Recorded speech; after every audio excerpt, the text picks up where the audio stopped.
Evangelho de João, capítulo 8. Neste capítulo 8, o bendito Salvador defende a sua missão e autoridade. Questionado pelos judeus, que diziam: somos livres, o Senhor disse: vocês, na verdade, são escravos do pecado. E uma pessoa escrava precisa de liberdade. Portanto, eu gostaria de ler o verso 36, João 8, 36. Está escrito: se, pois, o Filho vos libertar, verdadeiramente sereis livres. Não somente aqueles que o ouviam, mas o homem contemporâneo. Eu e você ouvimos a voz do Senhor, compreendemos o seu chamamento, e a nossa alma ganhou a liberdade. Pela graça do Senhor deixamos a escravidão do pecado. Eu quero falar nesta noite sobre a chave para a liberdade.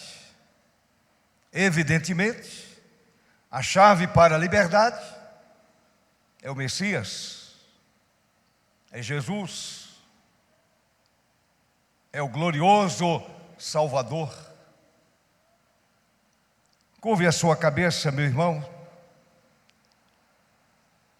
e levemos o nosso pensamento numa breve oração, pedindo ao Senhor que ilumine a minha mente, ilumine também a sua mente, e o Senhor abra o meu e o seu coração, e a palavra encontre lugar no meu e no seu coração. Amado Senhor, estás aqui entre nós.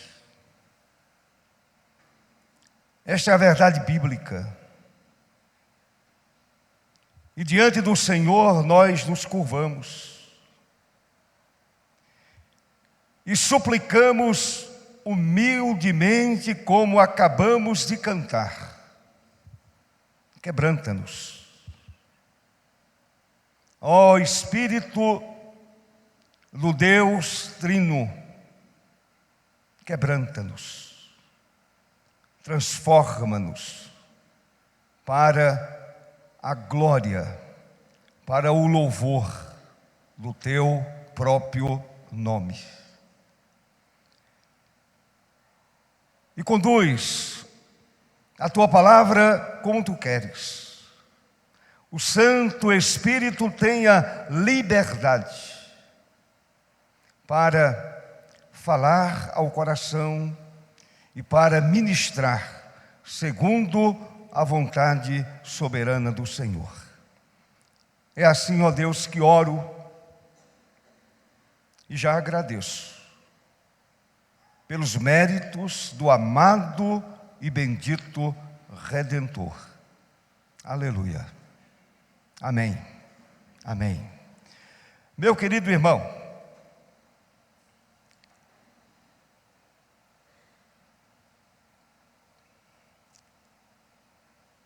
muitas pessoas estão escravizadas pela opressão espiritual, e essa escravidão espiritual, a escravidão que o pecado impõe, essa escravidão é o pai de todas as demais opressões. O pensador inglês Thomas More publicou em 1516 um romance filosófico chamado Utopia. E naquele romance, o pensador descreve um país imaginário, onde reina a liberdade, onde todos os habitantes são sempre felizes, sem escravidão, plena liberdade, felicidade plena, alegria contagiante. Portanto, uma sociedade perfeita, sem conflitos e problemas. Já imaginou uma cidade como esta, cheia de alegria, de liberdade, sem conflito, sem problemas? Meus amados, sabemos que tal lugar não existe, tal cidade não existe, tal país não existe. Porque eu e vocês, a humanidade toda, ela habita no mundo depravado, numa sociedade perdida. O pecado reina, a nulidade reina, a falta de liberdade predomina.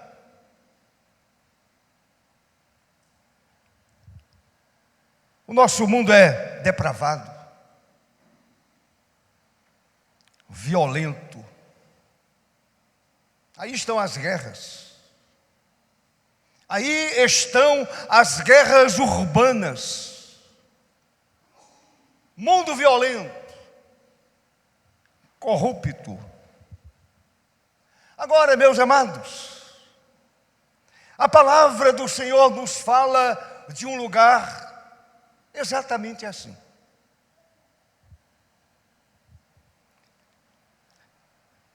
Um lugar real. A utopia cristã é real, não é imaginária, não é fruto da pena de um pensador, é algo real para a minha vida e para a sua vida. Este livro me diz categoricamente que este lugar existe, que a Bíblia chama de Nova Jerusalém.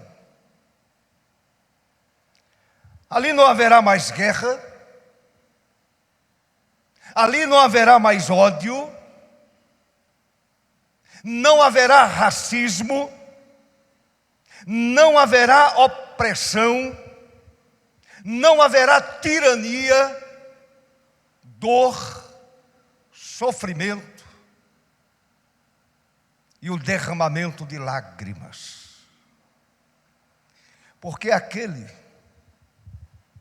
que é o rei deste lugar, que é o Senhor absoluto deste lugar, enxugará dos nossos olhos toda lágrima. É um lugar real. não é a utopia daquele pensador inglês. E mais ainda, a morte será banida para sempre.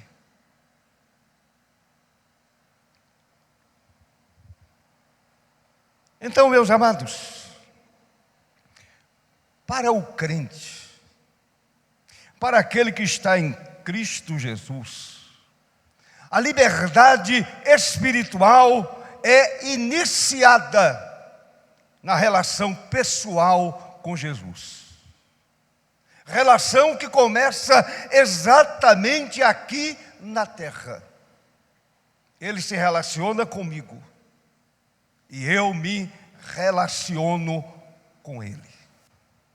E a Bíblia vai me dizer e vai dizer a você que ele é o supremo libertador.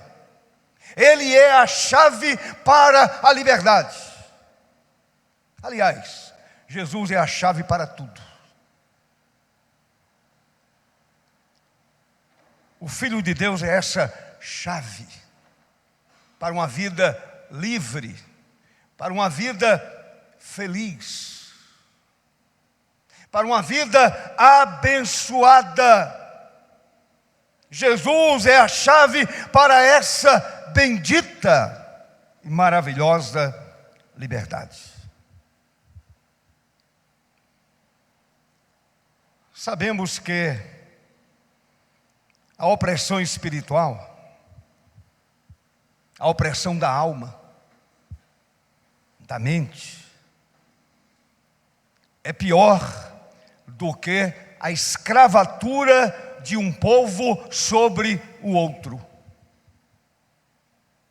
E a libertação do pecado é a mais importante, ou é algo mais importante que a libertação de um jugo, de um cruel ditador.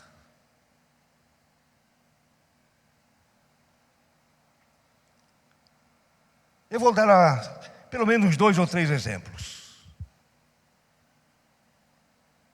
Daniel,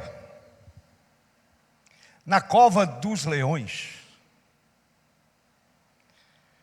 estava mais livre do que o rei Dario. Ele estava mais confortável do que o rei, do que aquele que ordenara a sua morte. Daniel estava muito mais tranquilo. O rei passou a noite sem dormir, não comeu, não houve tranquilidade em sua vida. A Bíblia vai nos dizer que ele estava em profunda tristeza. Daniel dormiu tranquilo. Daniel estava em paz com Deus e consigo mesmo. Mesmo estando cercado pelas feras, ele estava completamente em paz, porque Daniel desfrutava da santa e gloriosa presença de Deus. O rei não. Ele estava inquieto. Ele não conseguiu dormir. Ele estava profundamente triste.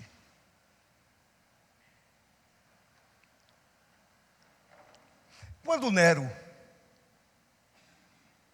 no ato translocado, num ato de loucura extrema, mandou incendiar Roma e pôs a culpa nos crentes. Aqueles crentes que morriam, que queimavam, iluminando a Via Ápia. Tenho certeza que eles estavam muito mais tranquilos do que aquele Homem terrível, violento, sanguinário, blasfemador. Aquele homem não tinha paz consigo mesmo. Enquanto os crentes louvavam a Deus, a loucura de Nero aumentava. Como pode? Eles estão queimando, eles estão morrendo e ainda cantam. Eles estavam em paz.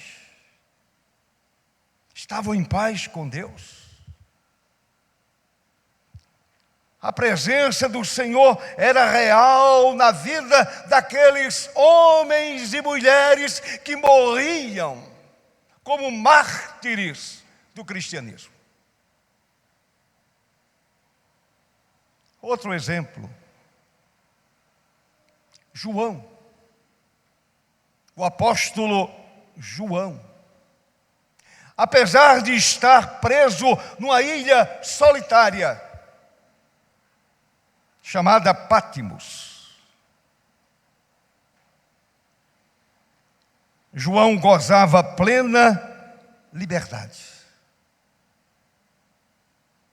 Era o homem mais livre do mundo. Nada prendia a sua alma, nada prendia a sua mente, nem mesmo a solidão, nem mesmo a prisão naquele lugar.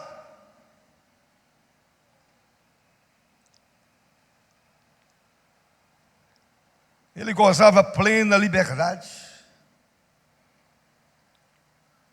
E mais ainda,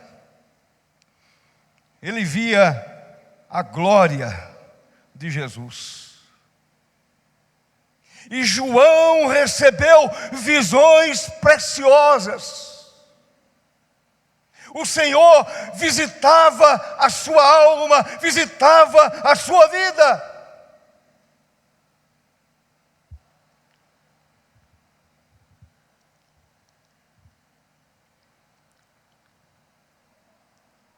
Somente a verdade liberta.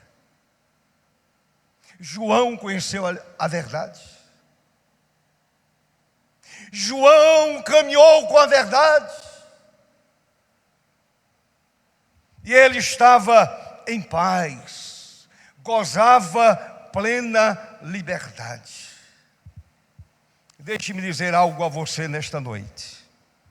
Somente a verdade liberta. Somente a liberdade liberta. Se você olhar para o verso 32, observe o que Jesus disse: conhecereis a verdade, e a verdade vos libertará. Quem é a verdade? Jesus. Ele disse: eu sou o caminho, e a verdade, e a vida. Ninguém vai ao Pai senão por mim. Meu querido irmão, meu querido amigo, Jesus defende aqui a sua missão e autoridade. Qual foi a missão de Jesus? Jesus veio exatamente para libertar os oprimidos pelo pecado, pelo diabo e pelo mundo. Ele veio para libertar os oprimidos. E quando o Senhor liberta, o pecador fica livre de toda opressão espiritual. Acabou. Não há mais opressão espiritual. Acabou toda forma de opressão espiritual. Observe o que ele disse no verso 36. Se, pois, o Filho vos libertar, verdadeiramente sereis livres. Não importa a situação, não importa a situação social, não importa a situação política, não importa a situação mundial, não importa a geopolítica, não importa nada disso. Em Cristo, eu e vocês estamos totalmente livres. Não somos mais escravos do pecado, nem do mundo, nem do diabo. O Senhor libertou para sempre a minha e a sua vida. Louvado seja o seu nome para sempre. O apóstolo Paulo, na carta aos Gálatas, Paulo foi incisivo. Paulo foi categórico quando ele escreveu: foi para a liberdade que Cristo nos libertou. Estamos livres de qualquer jugo. Amém, meu irmão? Estamos livres de qualquer tipo de jugo. Em Jesus, fomos libertos dos mais diversos tipos de opressão espiritual. Fomos libertos da malignidade do pecado. O pecado é maligno. O pecado separa o homem de Deus. O pecado adoece o ser humano. O pecado apodrece a alma humana. O pecado é sujo. O Senhor nos libertou do domínio sedutor do mundo e das obras da carne. Quem está em Cristo não é mais seduzido pelo fascínio do mundo. Quem está em Cristo não se dobra diante das obras da carne. Estamos livres. Mas eu quero ainda destacar 3 coisas. 3 fatos que trazem alento à nossa alma, trazem alento à nossa vida. Primeiro, somos libertos da culpa e do julgamento de Deus. A coisa pior do mundo é o sentimento de culpa. A pessoa, a vida inteira, se sentir culpada. A Bíblia diz que nós somos não apenas pecadores. A Bíblia afirma que somos pecadores culpados. E a nossa consciência assim nos diz. Pecadores culpados. Porém, louvado seja para sempre o nome de Jesus. Ele me libertou desse jugo da culpa do pecado. Eu estou livre da culpa do pecado. E hoje eu sei que o pecado provoca a ira de Deus. E agora eu sei que o pecado me coloca sob o jugo justo ou o julgamento justo de Deus.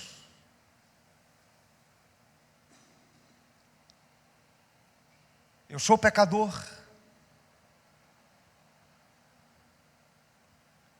A minha consciência me diz que sou pecador. A Bíblia afirma que o pecado provoca a ira de Deus e nos coloca sob o seu justo julgamento. É verdade. A única maneira do homem ser liberto da culpa e do julgamento é por meio de Jesus. E louvado seja Deus. Eu e vocês estamos nele. Eu e vocês nascemos de novo. Eu e vocês somos novas criaturas. Portanto, estamos livres da culpa do pecado e do julgamento divino.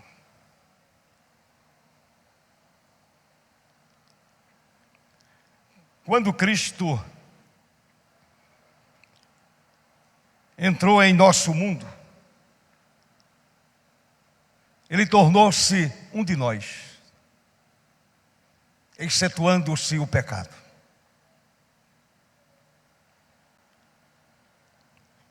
Ele assumiu a nossa natureza. Ele tinha pele como nós temos, carne como nós temos, osso como nós temos. Na cruz, Ele se identificou com o nosso pecado e a nossa culpa. Foi exatamente ali na cruz que Ele se identificou com o meu pecado e com a minha culpa. Com amor sacrificial, perfeito, Ele pagou a penalidade dos nossos pecados. Ele assumiu a minha dívida diante do Senhor, diante do Pai. Ele quitou a minha dívida. O escrito de dívida que era contra mim na cruz, o Senhor pagou aquela conta.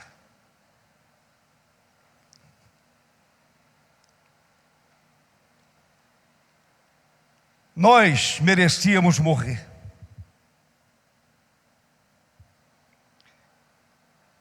Ele morreu a nossa morte em nosso lugar. Ele assumiu a minha culpa. E Ele morreu no meu lugar. Na terrível escuridão da cruz, Ele, Jesus, o Verbo eterno, o amado Filho de Deus, experimentou os horrores do inferno.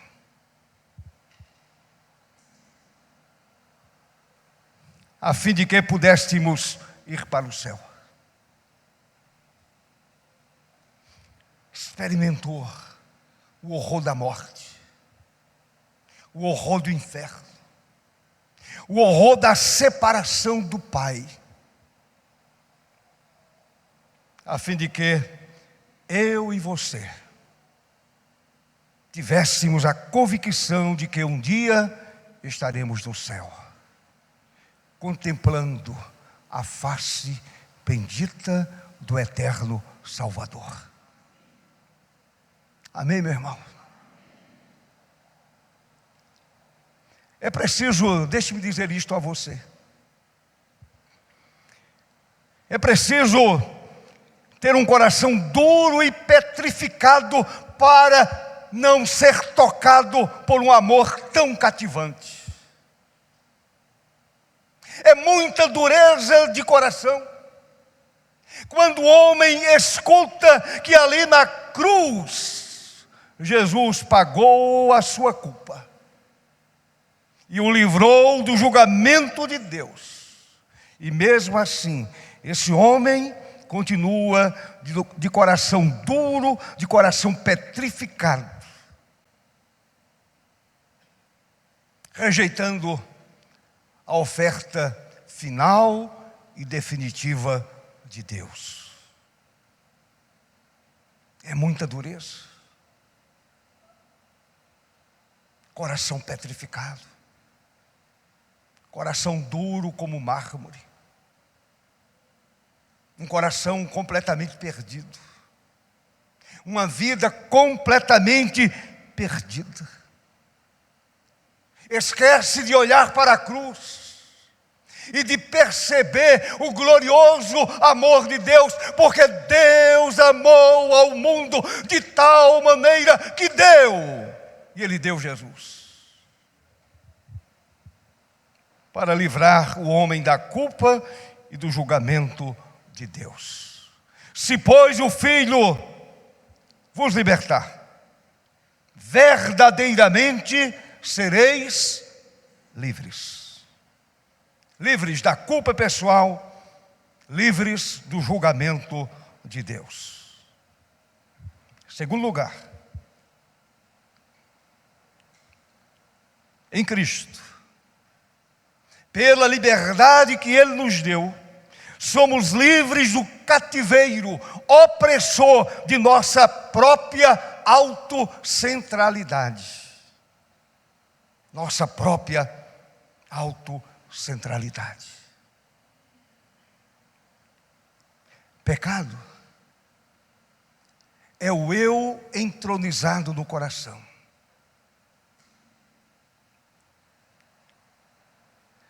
Salvação é a libertação do eu,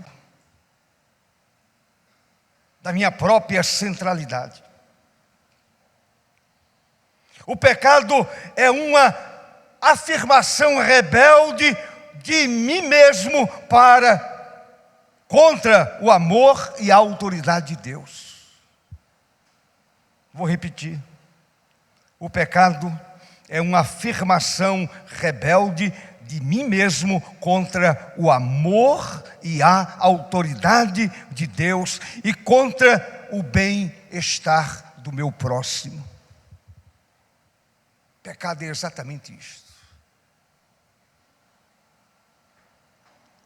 A ordem de Deus, à luz da Escritura, é que o coloquemos em primeiro lugar, o nosso próximo em seguida e o eu por último.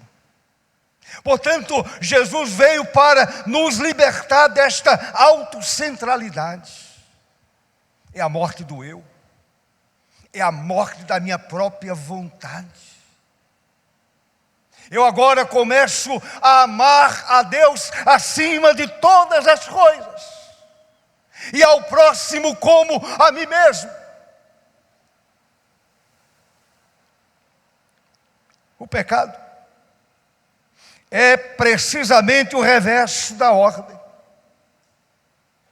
Eu primeiro, o próximo, o seguinte. Se eu não mudar de pensamento, e às vezes a gente muda, eu primeiro, em segundo lugar eu, em terceiro lugar eu. O próximo, quando isso me convém. Se me convém, eu vou amar ao próximo. E Deus é outra história. Deus, de repente eu posso encontrá-lo em algum lugar. Se houver tempo. Se eu não estiver tão envolvido com o meu próprio eu, com a minha autocentralidade, de repente eu posso abrir um espaço na minha agenda tão ocupada, tão cheia. Aí eu posso abrir um espaço de uma forma misericordiosa para Deus. Essa é a ideia do mundo.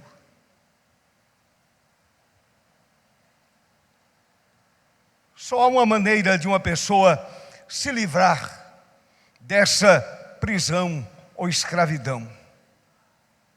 a escravidão da autocentralidade, do eu enorme, do eu guloso. É exatamente por meio de Jesus. Não há como o homem se livrar do seu eu sem a presença de Jesus. O Jesus vivo, poderoso, eterno. O Jesus que veio com a missão de arrebatar o homem dessa autocentralidade por meio do seu Espírito.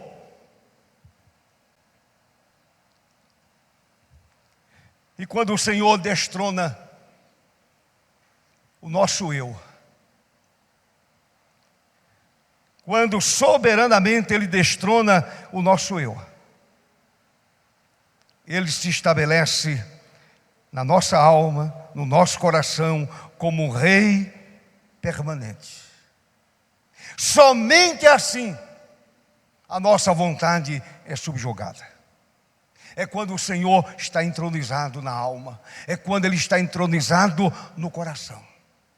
Aí você vai entender aquilo que Paulo disse: vivo, não mais eu. O meu eu morreu.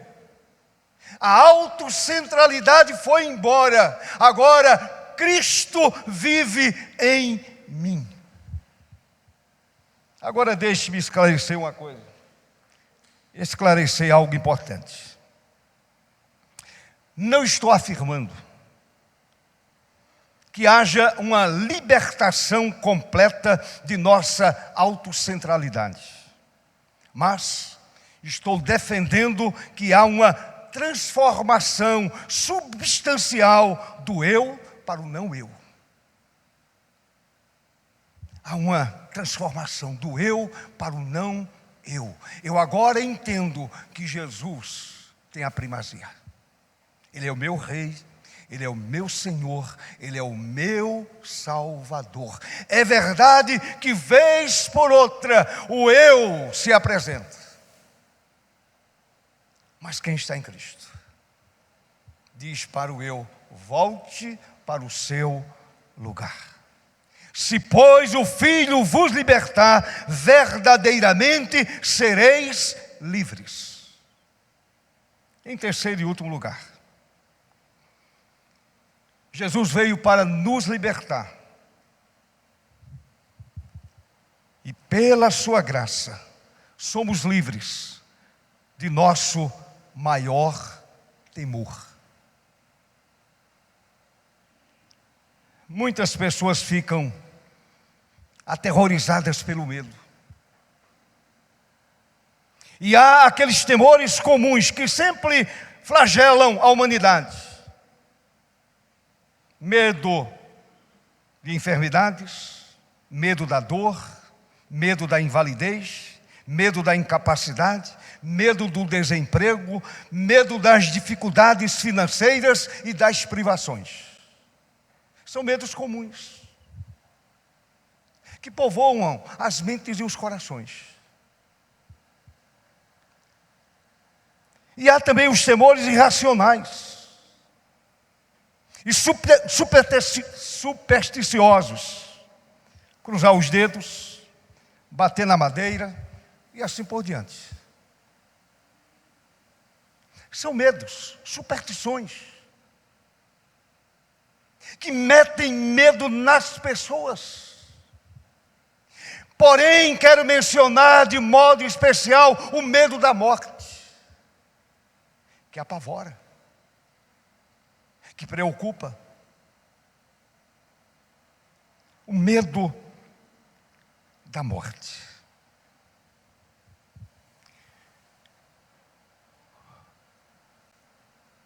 Na carta aos Hebreus, capítulo 2, verso 15, está escrito, e o autor está falando a respeito daqueles que sentem medo da morte, aqueles que durante toda a vida estiveram escravizados pelo medo da morte. O ator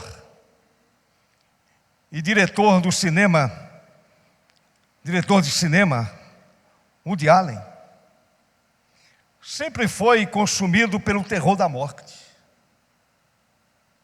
Durante toda a sua vida, o terror da morte ocupava a sua mente, a sua vida o tempo inteiro. O medo de morrer tornou-se uma obsessão para ele. E ele escreveu um artigo em 1977. Abre aspas. A coisa fundamental por trás de toda motivação e de toda atividade é a constante luta contra a aniquilação e a morte. Ela é a morte, absolutamente assustadora em seu terror, e transforma as conquistas de qualquer pessoa em algo totalmente sem sentido. A morte apavorava a mente daquele homem. A morte consumia a sua vida.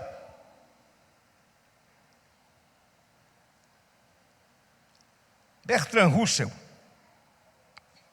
tentou revestir de valentia o seu estoicismo, mas parece não ter tido base para isso. Russell escreveu: eu creio que quando morrer, irei apodrecer e nada do meu ego sobreviverá. Nada. Sabem qual é a resposta bíblica para isso? Sabem qual é a resposta de Jesus de Nazaré para essa inquietação? Para esse tipo de pensamento? Jesus disse: eu sou a ressurreição e a vida. Quem crê em mim, ainda que morra, viverá. E todo o que vive e crê em mim não morrerá eternamente. É verdade que o último inimigo a ser destruído é a morte. Mas eu tenho uma notícia para você. Esse inimigo será definitivamente destruído. E aquele que está em Cristo não tem pavor da morte. É claro, é evidente, é óbvio que um crente não vai ficar o tempo inteiro: Senhor, eu quero morrer, Senhor, eu quero morrer. Não, 1000 vezes não. Mas quando a morte bater a sua porta, esse crente vai dizer: bendito seja o teu nome, Senhor, eu estou pronto para me encontrar contigo. Eu estou pronto para olhar nos teus olhos. Eu estou pronto para me encontrar com o Senhor. Uma coisa é certa: ninguém que tenha medo está livre. Não importa o tipo de medo. Uma pessoa que tem medo está escravizada, e tem muita gente escravizada por diversos medos. E principalmente escravizada pelo medo da morte. Se o Filho vos libertar, vocês de fato serão livres. Se, pois, o Filho vos libertar, verdadeiramente sereis livres. Concluindo, afirmo: a humanidade está mergulhada nas trevas do pecado, da superstição, da religião falsa e do crime. Porém, em Jesus, temos a chave da liberdade. É Jesus. Não é a igreja, não é a religião, é Jesus. Ele é a chave da liberdade, porque Ele morreu para nos libertar da culpa e do julgamento divino. ressuscitou para nos libertar do cativeiro opressor da nossa própria autocentralidade. E foi exaltado para nos libertar de nossos temores escravizantes. Então, a verdade que liberta é receber no coração a vida nova que Jesus oferece. É receber o Filho de Deus. Ele é a chave para a liberdade. E eu pergunto, você é livre? Verdadeiramente você é livre? A sua alma está livre? Se, pois, o Filho vos libertar, verdadeiramente sereis livres. E conhecereis a verdade, e a verdade vos libertará. A verdade é Jesus. O caminho é Jesus. O céu é Jesus. O perdão é Jesus. A alegria é Jesus. A felicidade é Jesus. A segurança é Jesus. O amor é Jesus. O perdão é Jesus. A paz é Jesus. Ele é tudo. Eu não preciso de mais nada. Eu tenho Jesus no meu coração. E você que é crente, já o tem como Senhor e Salvador. Louvado seja o seu nome para sempre.